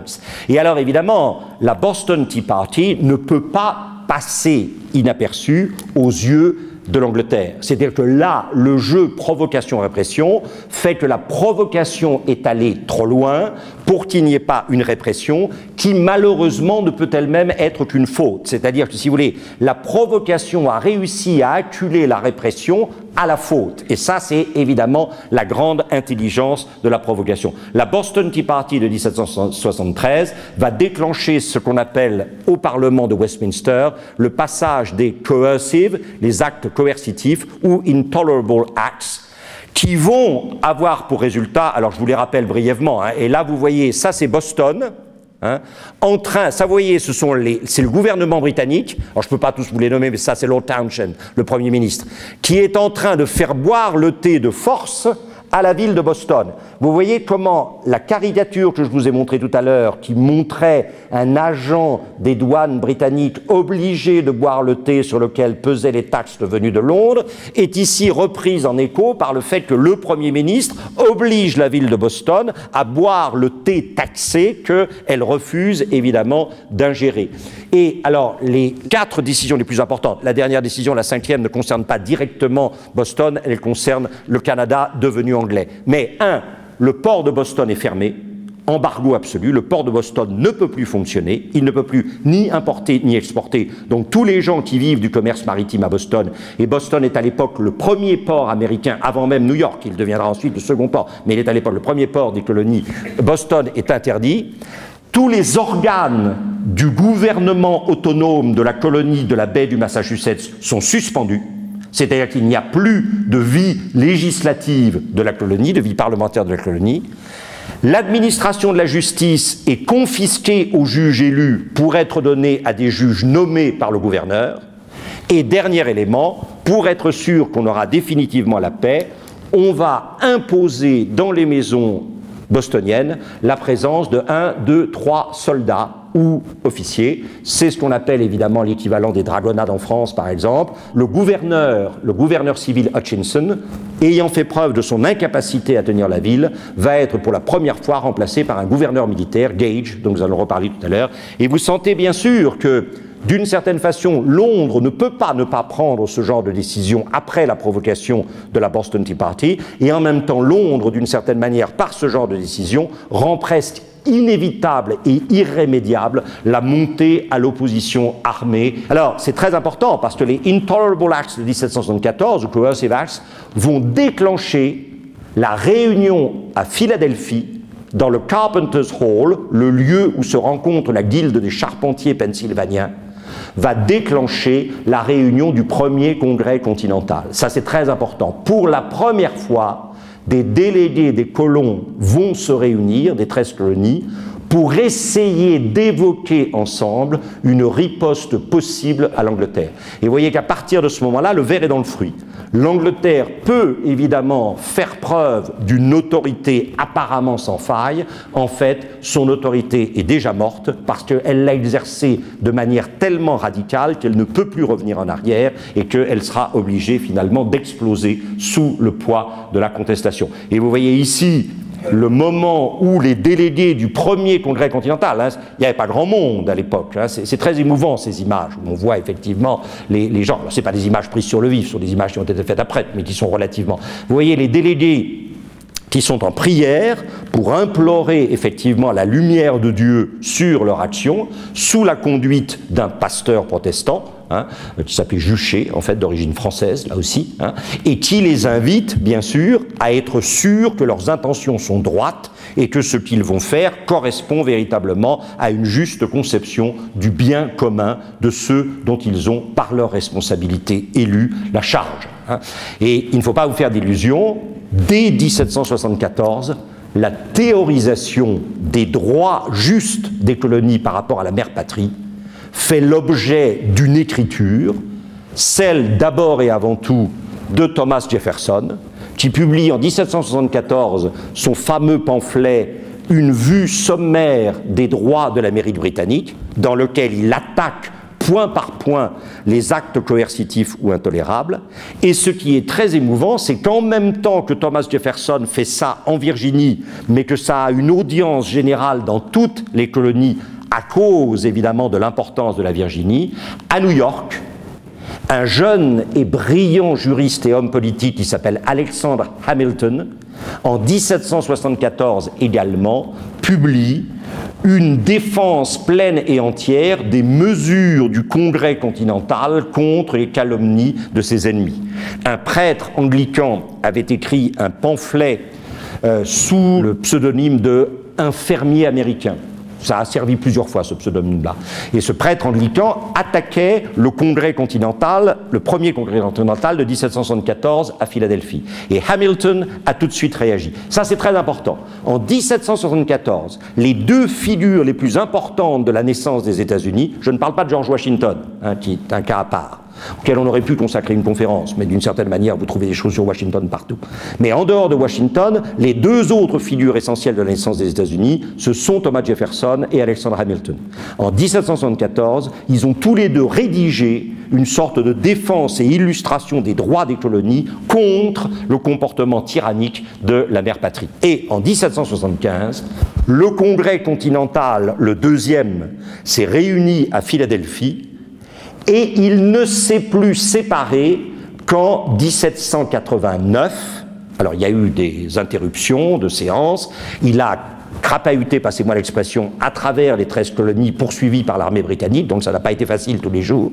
Mais le second congrès continental, qui est la manifestation de l'identité commune des 13 colonies, quelle que soit par ailleurs leur spécificité, n'a jamais cessé de se réunir de 1775 jusqu'à 1789, moment où a été élu, suivant la Constitution de 1787, le premier congrès américain qui a définitivement remplacé le deuxième congrès continental et scellé la naissance de la Fédération américaine. Et alors, évidemment, c'est dans ce climat que s'est produit ce qu'on appelle le 19 avril 1775, c'est le terme de notre chronologie, la bataille de Lexington et de Concorde, dans lequel, évidemment, Paul Revere a joué un rôle essentiel. Si vous allez aujourd'hui encore à Boston, vous n'échapperez pas, si vous faites ce qu'on appelle l'itinéraire de la liberté, itinéraire extrêmement intelligent et passionnant qui passe à travers tous les endroits où se sont déroulés des éléments essentiels de la marche à l'indépendance des États-Unis dans, si vous voulez, le chaudron bostonien, vous passerez par la maison de Paul Revere, même si à l'époque des événements de 1775, il n'habitait pas encore cette maison et il n'y a pas habité non plus jusqu'à la fin de sa vie, mais c'est très représentatif de ce qu'était un habitat, si vous voulez, d'artisan bourgeois, ayant, en dépit de son statut d'artisan et de travailleur dans ses mains, une reconnaissance de tous les milieux intellectuels et politiques de la ville. Alors, c'est d'abord et avant tout un orfèvre. Et vous avez devant vous ce qui est préservé précieusement d'abord au musée des Beaux-Arts de Boston, mais aussi au Metropolitan à New York et dans tous les grands musées américains. Dans tous les grands musées américains, vous avez des exemples de l'orfèvrerie de Paul Revere, parce que Paul Revere était d'abord et avant tout un orfèvre. Et visiblement un orfèvre d'assez grande qualité, avec une science du filigrane tout à fait remarquable et un goût des formes qui le met évidemment dans le milieu du néoclassicisme classique, enfin évident, de la fin du XVIIIe siècle. Mais il était aussi dentiste. Alors là, oui, je vois que vous partagez avec moi le même rapport facile à la dentisterie, et grâce soit rendue ici à nos amis chirurgiens dentistes, mais c'est vrai que ce n'est pas toujours effectivement l'endroit où nous allons le plus spontanément et le plus enthousiastement, je ne sais pas si on peut dire ça, mais voilà. Et là, vous avez conservé précieusement, disons à l'endroit où se réunit le corps gouvernant des dentistes américains, vous avez conservé précieusement ces 4 instruments de dentisterie de Paul Revere, qui était un dentiste. Je vous en reparlerai dans un instant. Il a été aussi, je vous l'ai dit, un graveur-imprimeur, imprimant tantôt, comme à gauche, des almanachs, qui étaient très à la mode à l'époque. Vous savez que, par exemple, Benjamin Franklin a fait sa fortune en rédigeant l'almanach du pauvre Richard, qui était quelque chose de très important. Ou, par exemple, des ex-libris pour des livres. C'est-à-dire que, à l'époque, quand vous avez une bibliothèque, dès que vous achetiez un livre, vous aviez un petit ex-libris gravé que vous faisiez paraître, que vous colliez dans vos livres. Et puis, il a représenté, évidemment, ici, des choses qui sont beaucoup moins drôles, comme, par exemple, le port de Boston, avec, vous le voyez, en 1768, le débarquement d'un certain nombre de détachements britanniques venus mettre en place la politique de maintien de l'ordre dans la ville de Boston. Donc, il faut bien voir que Paul Revere est une sorte de petit génie technique polymorphe. Et c'est très curieux parce que il a fait l'objet à intervalles réguliers de travaux extrêmement intéressants par des historiens majeurs. Esther Forbes a publié en 1942 le livre Paul Revere et le monde dans lequel il vivait, où elle a fait extrêmement brillamment ce que j'ai essayé de faire aujourd'hui beaucoup plus modestement, qui est de montrer en quoi Paul Revere est un symptôme de ce qui s'est passé et qui a conduit à Boston irrésistiblement à la Révolution américaine. Et en 1994, il y a une vingtaine d'années maintenant, 20 ans maintenant, le très grand historien américain contemporain David Hackett Fischer a publié son fameux Paul Revere's Ride, la chevauchée de Paul Revere, qui alors est un livre magnifique, malheureusement pas traduit en français. Son livre sur Samuel Champlain, qui est brillantissime, a été traduit en français parce qu'il parle de Champlain, mais son livre sur Paul Revere n'a pas été traduit en français malheureusement. Et ce qui est magnifique dans ce livre, il y définit sa méthode en disant « Je suis un élève de l'école des Annales et je n'ai jamais cru qu'autant long ». Et donc, il procède à partir de ça à une description des forces économiques, politiques, intellectuelles à l'œuvre dans la Boston de la fin des années 1760, début des années 1770, qui est éblouissante. Et il dit, mais en tant qu'Américain, je ne peux pas être simplement un disciple des annales, parce qu'il reste pour moi un problème qui est ce qu'il appelle la contingence, c'est-à-dire comment ces temps longs, à un moment, s'interrompent ou changent. C'est-à-dire comment peut-on expliquer par rapport au temps long l'inévitabilité du changement. Et il dit, personnellement, ce changement que j'appelle la contingence, je l'identifie avec la présence jamais accidentelle et jamais hasardeuse de quelques personnes qui font basculer véritablement l'histoire à certains moments. Et c'est pour ça qu'il écrit son livre sur Paul Revere, puis sur la traversée du Delaware par Washington dans la nuit du 24 au 25 décembre 1776, pour expliquer qu'à son avis, l'école des annales a parfaitement raison de privilégier tout ce qui est le problème des temps longs, mais que si l'on veut regarder l'histoire fidèlement, il y a une chose qui est fondamentale, c'est la rupture et le changement, et que ceci ne peut s'expliquer, dans ce qu'il définit lui-même comme la contingence, que par des présences uniques et irremplaçables qui font advenir ou qui ne font pas advenir le changement. Et alors, cette chevauchée de Paul Revere, dont vous voyez ici une illustration par un personnage qui fait partie, vous savez, de ce groupe des peintres américains, vous le connaissez ce peintre, c'est Grant Wood, c'est celui qui a fait le fameux tableau American Gothic, vous savez, le fermier avec son jean et sa veste, sa fourche et la femme à côté, et derrière la maison en bardeau de bois avec une fenêtre qui reproduit évidemment l'arc brisé gothique pour confirmer la dimension religieuse de l'agriculture américaine. Et vous voyez ici que dans ces petits villages du Massachusetts, qui ne sont jamais aussi beaux qu'à la période de l'été indien, c'est-à-dire dans la deuxième quinzaine d'octobre, vous voyez que Paul Revere est en train de chevaucher pour prévenir les habitants du village que les habits rouges envoyés par le général Gates, dont j'ai parlé tout à l'heure, le nouveau gouverneur militaire de Boston, celui qui a imposé à Boston une sorte de loi martiale, les habits rouges sont en fait en chemin, et en chemin, pourquoi faire à partir de Boston? Pour aller jusqu'à Lexington, où sont réunis les deux piliers de l'insurrection bostonienne. À gauche, le très élégant et très brillant armateur bostonien qui s'appelle John Hancock. Je vous rappelle que John Hancock aura le privilège de présider le deuxième congrès continental le 4 juillet 1776 à Philadelphie, le jour de la signature de la déclaration de l'indépendance. Il dira aux autres délégués, surtout ne signez pas, parce que si on vous arrête après que vous ayez signé, vous êtes immédiatement, évidemment, en état de haute trahison et on peut vous exécuter sans jugement. Donc John Hancock sera le seul personnage à apposer sa signature en bas de la déclaration de l'indépendance le 4 juillet 1776, quand il sera président du second congrès continental. Et puis à droite, Samuel Adams, dont nous avons déjà parlé. Ce sont les deux piliers, et l'objectif de Gage, qui vient d'être montré, c'est que le 19 avril 1775, au matin, les troupes britanniques prennent par surprise John Hancock et Samuel Adams au nid, si je puis dire, dans la maison où ils se cachent, et puissent les arrêter. Et ceci devra se poursuivre ensuite par une marche vers Concorde, où sont cachés, pensent les Britanniques, probablement non sans raison, des dépôts de munitions et d'armes secrets susceptibles d'alimenter l'agitation, voire pire, contre les Britanniques. Et donc toute la journée du 19 avril doit consister en deux objectifs pour les troupes britanniques parties de Boston: arrêter Hancock et Adams et s'emparer des munitions et des armes cachées à Concorde. Et c'est là où intervient un personnage extrêmement important qui s'appelle Joseph Warren, qui est le grand médecin de la société bostonienne de l'époque. Formé à Harvard, un remarquable médecin, remarquable biologiste pour l'époque, et qui va risquer tout son avenir de tel grand savant américain dans la Révolution américaine. Et Joseph Warren a une sympathie et un respect et une affection particulière pour Paul Revere, avec qui il entretient des relations de grande proximité, et Warren va charger Revere d'être celui qui va aller avertir à Lexington puis à Concorde de l'arrivée des troupes britanniques. Alors, comme évidemment Warren est un homme très organisé, il va envoyer Revere, vous le voyez ici, c'est l'itinéraire bleu.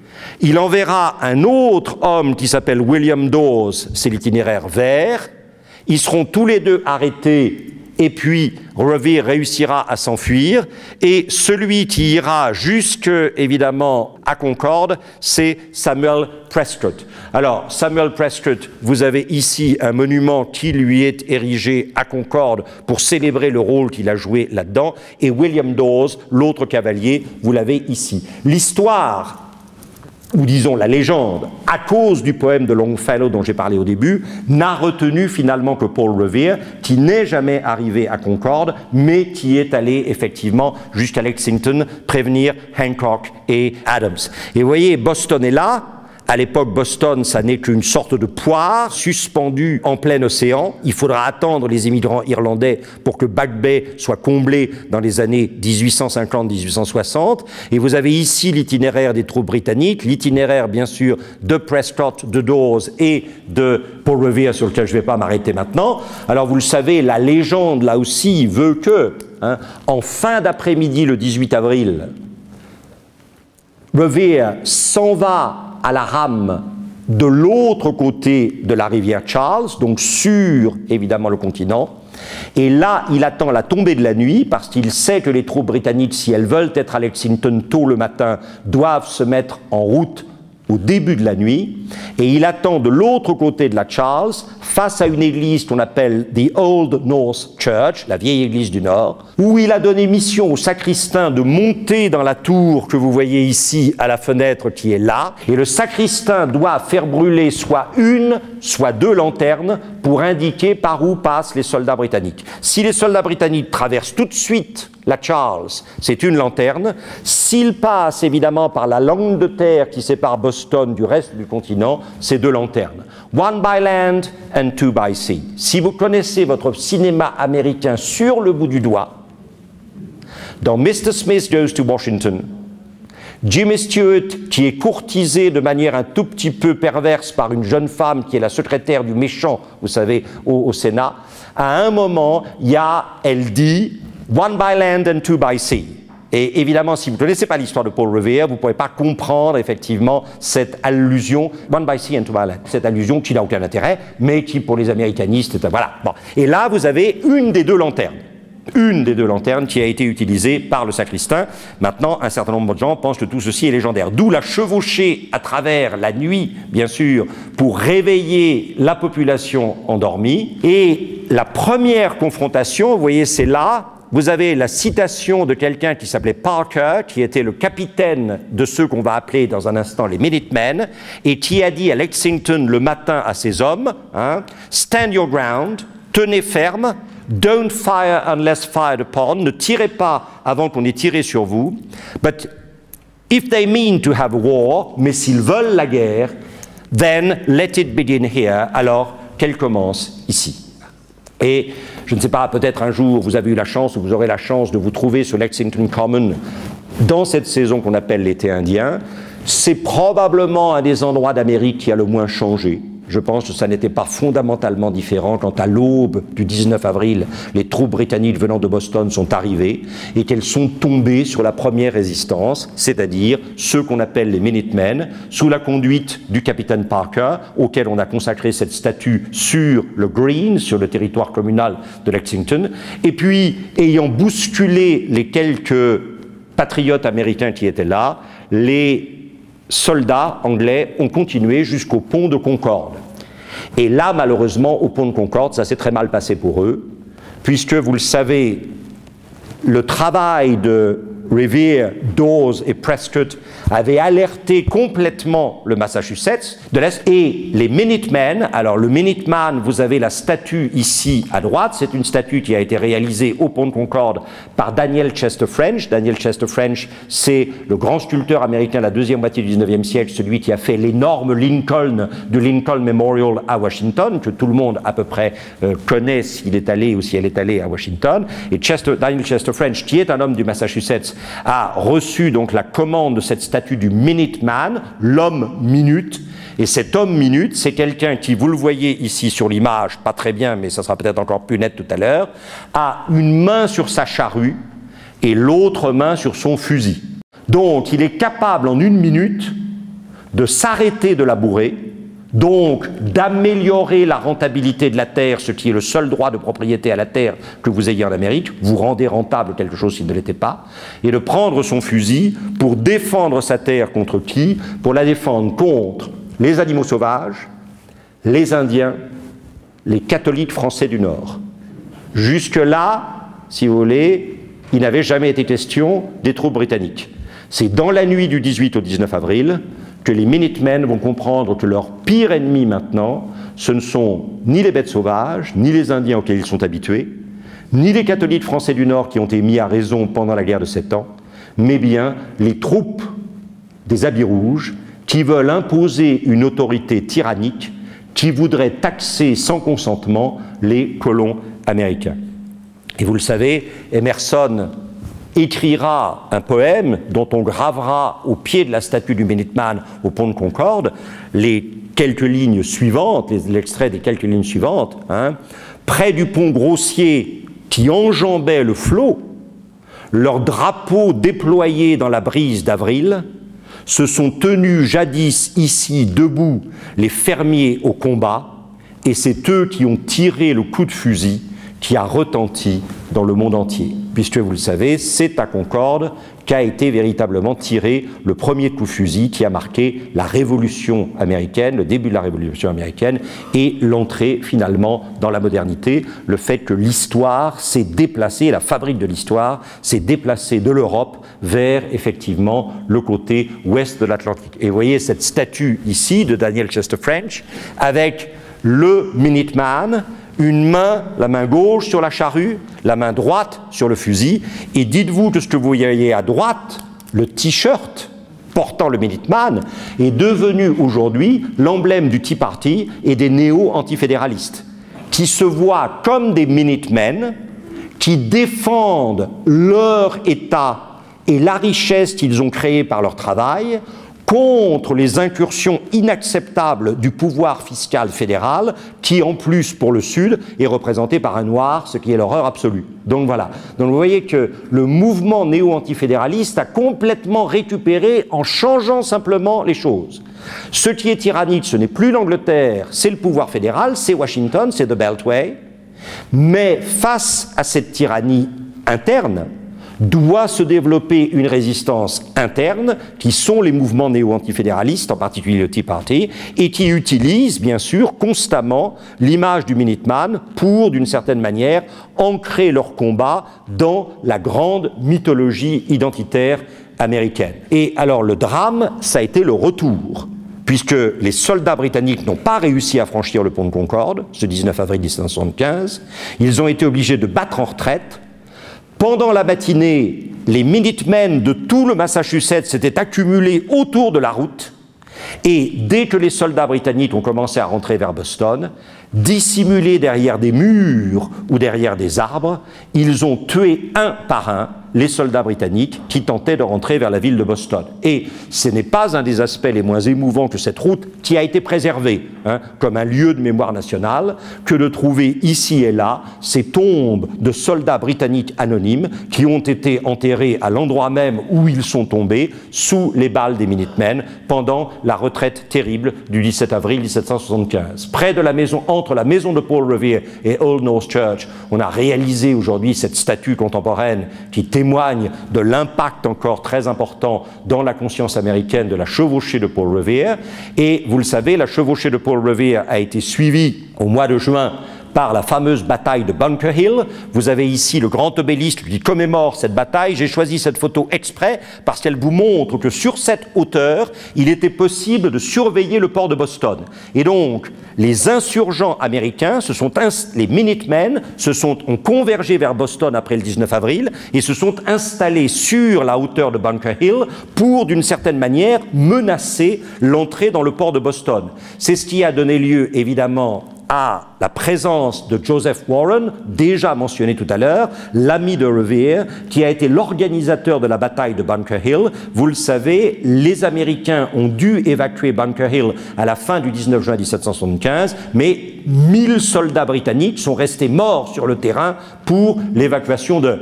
Et Joseph Warren, que vous venez de voir là, est mort effectivement pendant la bataille de Bunker Hill. Et je m'excuse de ce détail sordide, mais je vous avais promis un retour à la dentisterie revérienne. En fait, les soldats, tous les morts américains de Bunker Hill ont été enterrés par 2 ou par 3 dans des espèces de tombes communes, et on a réussi, Revere a réussi à retrouver le squelette de son vieil ami Joseph Warren en identifiant, vous voyez à quel point là on est déjà dans une modernité assez étonnante, en identifiant les travaux de chirurgie dentaire qu'il avait pratiqués sur la dentition de Joseph Warren.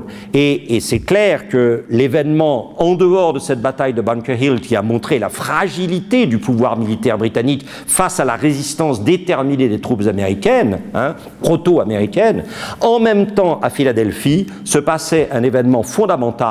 John Adams, déjà nommé, recevant au Congrès continental la nouvelle de la bataille de Lexington, propose au Congrès une motion qui décide la création d'une armée continentale, c'est-à-dire d'une armée rassemblant des gens venus des 13 colonies, ça c'est très important, et immédiatement après se pose la question du général en chef de cette armée. John Adams se lève avec l'intention visible de proposer un nom. Son ami John Hancock, le grand armateur, leader de la révolution bostonienne, John Hancock pense que John Adams, qui est son ami de toujours, va suggérer son nom. Par un coup de génie, John Adams suggère le nom de George Washington. Pour la simple raison que George Washington s'est illustré dans les débuts de la guerre de 7 ans, en 1756-1757, dans les fins fonds de la Pennsylvanie actuelle, et que pour John Adams, qui est un petit génie politique, cette union entre les colonies n'existe qu'à cause de l'ennemi commun, la Grande-Bretagne. Elle est par nature extrêmement fragile parce que les colonies ont des intérêts et des identités différentes. Et donc il faut absolument que si Boston a été le fer de lance de la Révolution, l'une partie de la conduite de la Révolution soit confiée à ce qui est l'extrême inverse de Boston, c'est-à-dire un État non pas urbain comme le Massachusetts, mais rural, un État non pas de petits fermiers, mais de grands propriétaires latifondiaires, un État non pas effectivement d'artisans et proto-industriels, mais un État malheureusement fondé sur une économie esclavagiste, et un État non pas fondé sur le juridique, mais sur les arrangements interpersonnels entre grands propriétaires terriens. Cet État, c'est la Virginie. Or, George Washington est évidemment le représentant de la Virginie, et Washington, dans un coup de génie, est désigné par Adams, l'homme du Massachusetts, qui deviendra plus tard son vice-président et qui deviendra le deuxième président des États-Unis. Washington est désigné comme le candidat de Adams et donc à travers lui du Massachusetts au poste de général en chef de l'armée continentale, au grand désespoir de Hancock, mais c'est une décision absolument brillantissime de la part. Aussitôt, Washington part pour Boston. Il occupe les hauteurs de Dorchester Heights. Alors Dorchester Heights, Bunker Hill est situé au nord du port de Boston, Dorchester Heights est situé au sud. Et sur ces hauteurs de Dorchester Heights, dont vous voyez le monument à gauche, George Washington va faire venir des canons qui ont été capturés dans un fort anglais sur les bords de l'Hudson, vous voyez c'est pas rien, à Fort Ticonderoga, et c'est avec ces canons qu'il va menacer le port de Boston jusqu'au moment où le 17 mars 1776, ça c'est fondamental pour Boston, Boston sera la première ville américaine évacuée par les troupes britanniques sans espoir de retour. C'est-à-dire qu'il n'y aura jamais plus, après le 17 mars 1776, contrairement à New York, qui sera occupée jusqu'à la fin de la guerre, par exemple, le 17 mars 1776, avant même que la déclaration d'indépendance soit prononcée, Boston est une ville libre, dont toutes les troupes britanniques et toute l'administration britannique s'est retirée. Et, évidemment, celui qui part en même temps, c'est notre fameux, évidemment, John Singleton Copley, le grand portraitiste dont j'ai parlé. Pourquoi? Parce qu'il est le gendre d'un très grand marchand Tory, loyaliste à l'égard de la couronne, et tous ces gens-là vont s'exiler vers le Canada d'abord, Halifax, et puis ensuite l'Angleterre.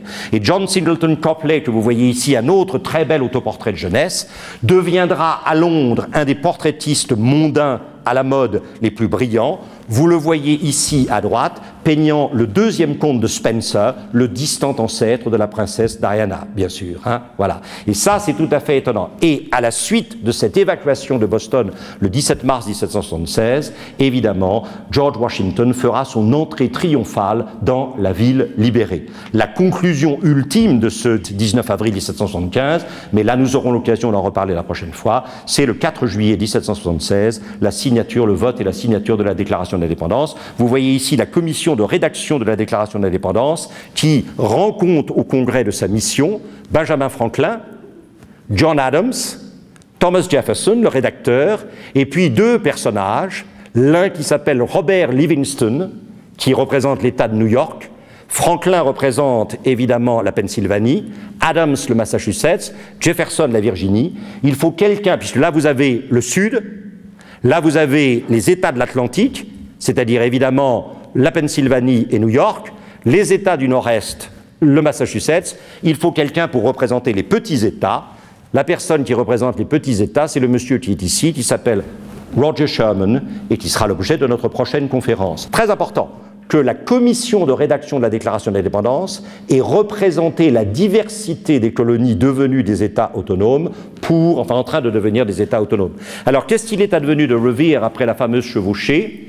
D'abord, évidemment, rappeler que, inévitablement, il a fallu une chevauchée féminine, c'est-à-dire qu'en 1777, une jeune fille qui s'appelait Sally Ludington est devenue le Paul Revere féminin puisqu'elle est allée avertir les patriotes américains de l'arrivée de troupes britanniques à cheval entre le Connecticut et l'État de New York, peu importe. Revere est mort en 1818, il a joué le rôle, alors on ne va pas s'attarder là-dessus maintenant, mais pendant la guerre d'indépendance, il a connu à la fois une relative faveur parce qu'il est celui qui a imprimé les billets de la solde des soldats américains, créant ainsi un problème financier sur lequel je reviendrai probablement la prochaine fois, sûrement même la prochaine fois, parce que la dépréciation des monnaies des États, à cause de l'émission complètement folle de papier-monnaie, en particulier imprimé par Revere pendant la guerre d'indépendance, a obligé finalement l'État fédéral à prendre le relais des États dans la gestion de la dette. Et on reviendra là-dessus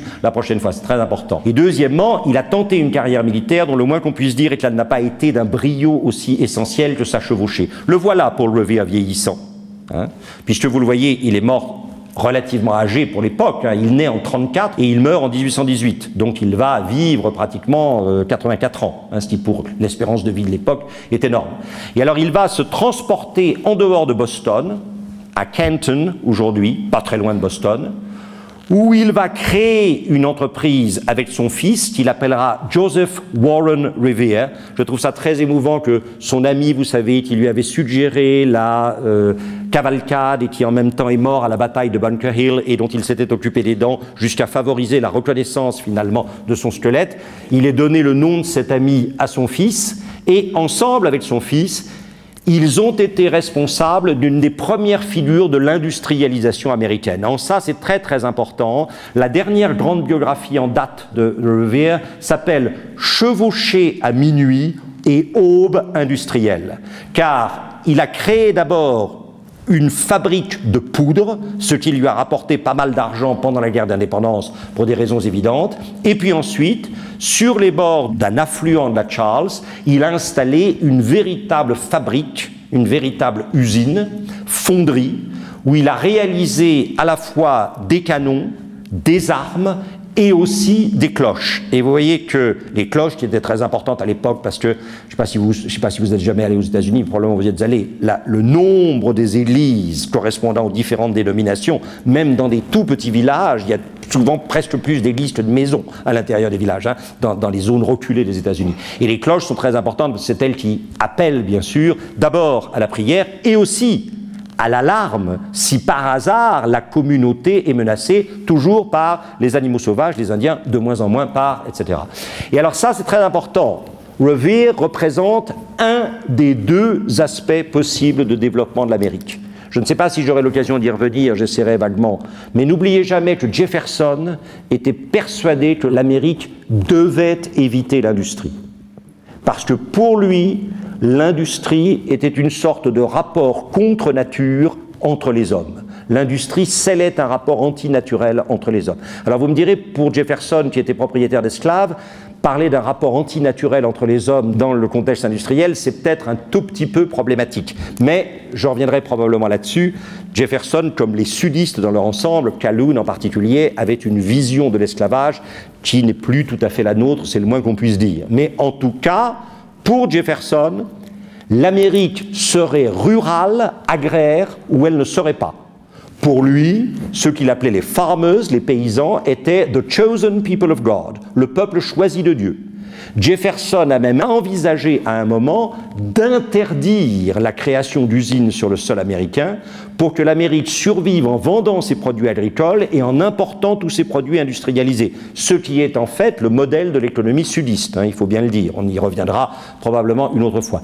Hamilton, au contraire, dont j'ai déjà parlé tout à l'heure à cause des deux textes qu'ils avaient écrits simultanément en 1774 pour défendre les droits du deuxième congrès continental contre la tyrannie britannique, Hamilton a toujours été persuadé que la grande et unique richesse de l'Amérique, c'était la puissance industrielle, et que cette puissance industrielle permettrait un jour à l'Amérique d'éclipser la mère patrie qui avait accompli sa révolution industrielle avant tous les pays du monde. Voilà pourquoi j'ai choisi de parler de Paul Revere aujourd'hui. Je ne sais pas s'il est dans une position où il médite sur l'énigme de sa propre vie, mais c'est vrai que Revere est merveilleusement symptomatique de ce qui a permis à l'Amérique d'acquérir à la fois son indépendance et son identité propre. Je vous remercie.